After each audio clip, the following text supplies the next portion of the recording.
আসসালামু আলাইকুম প্রিয় দর্শক, জুমাবারের ভিডিওতে স্বাগত জানাচ্ছি। আমি মোহাম্মদ নজরুল ইসলাম। আজকে যে বিষয়ে সংক্ষিপ্ত দার্স পেশ করা হবে তা হলো সূরা আত-তাকাসুর। চলুন আজকে মূল আলোচনায় চলে যাই। সূরা আত-তাকাসুরের তেলাওয়াত, তারপর আমরা নামকরণ, বিষয়বস্তু, অর্থ এবং সর্বশেষে আমরা শিখব যে শিক্ষা, আজকে কী শিক্ষা গ্রহণ করব। চলুন সূরা আত-তাকাসুরের সংক্ষিপ্ত দার্স। সূরা আত-তাকাসুর মক্কায় অবতীর্ণ। তিলাওয়াত করছি। আউযু বিল্লাহি মিনাশ শাইতানির রাজীম। বিসমিল্লাহির রহমানির রহিম। আলহাকুমুত তাকাসুর হাত্তা যুরতুমুল মাকাবির কাল্লা সাওফা তা'লামুন সুম্মা কাল্লা সাওফা তা'লামুন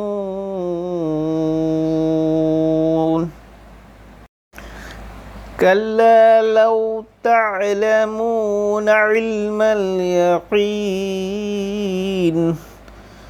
لترون الجحيم ثم لترونها عين اليقين ثم لتسألن يومئذ عن النعيم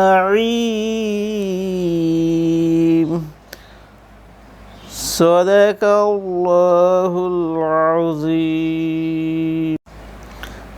বাংলা অনুবাদ।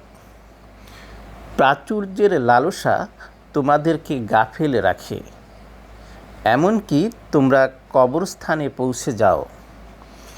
এটা কখনোই উচিত নয়, তোমরা সত্তরই জেনে যাবে।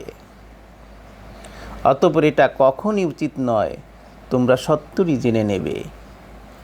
কখনোই নয়, যদি তোমরা নিশ্চিত জানতে তাহলে এমন আচরণ করতে না। তোমরা অবশ্যই জাহান্নাম দেখবে, অতঃপর তোমরা তো অবশ্যই দেখবে নিশ্চয়তা সহকারে। এরপর অবশ্যই সেদিন তোমরা নিয়ামত সম্পর্কে জিজ্ঞাসিত হবে। নামকরণ। এই সূরাটিতে প্রথম আয়াত আলহাকুমুত তাকাসুর, এই প্রথম আয়াতের একটি শব্দ আর তাকাসুরকে এই সূরার নাম হিসেবে গণ্য করা হয়েছে। নাজিলের সময় ও শানে নুজুল। আবু হাইয়ান ও শওকানি বলেন, প্রায় সকল তাফসীরকারক মক্কি সূরা গণ্য করেছেন। এ ব্যাপারে ইমাম সুয়ুতির বক্তব্য হচ্ছে মক্কি সূরা হিসেবেই এটি বেশি খ্যাতি অর্জন করেছে। ইমাম বুখারী ও ইবনে জারির হযরত উবাই ইবনে কাবের একটি উক্তি উদ্ধৃত করেছেন।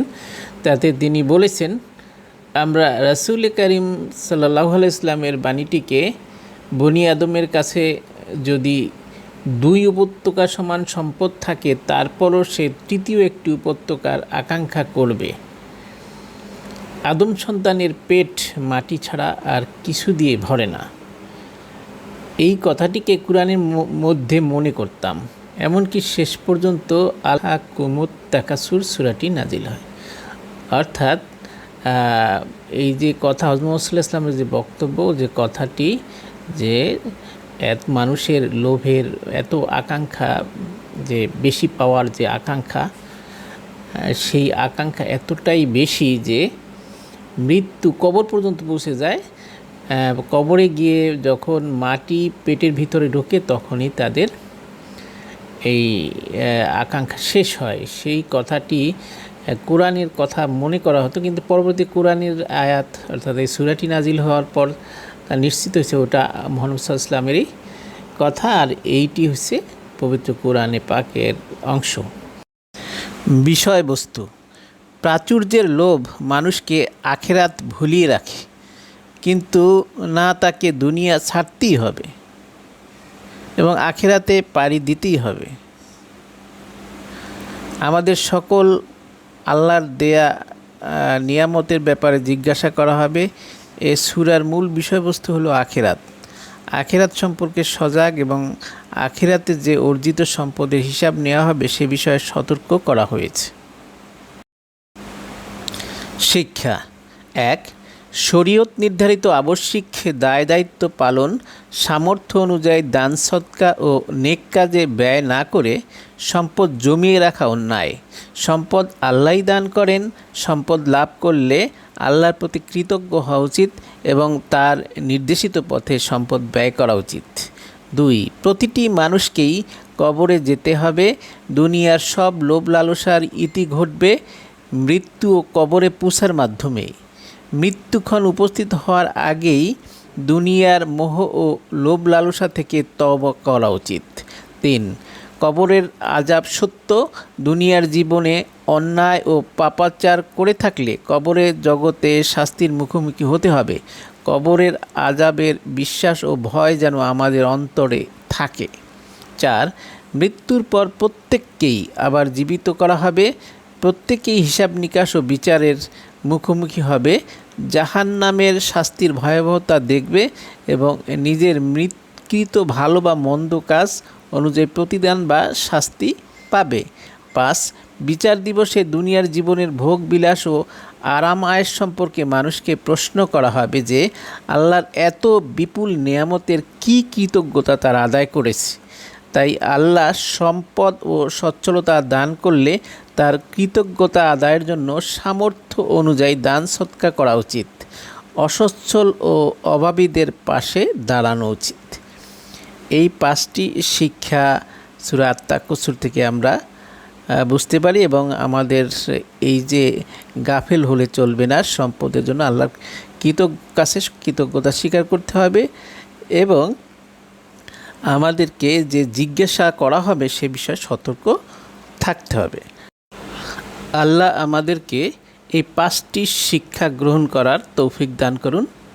ওয়ামা তৌফিকি ইল্লা বিল্লাহ। আসসালামু আলাইকুম ওয়া রাহমাতুল্লাহি ওয়া বারাকাতুহু।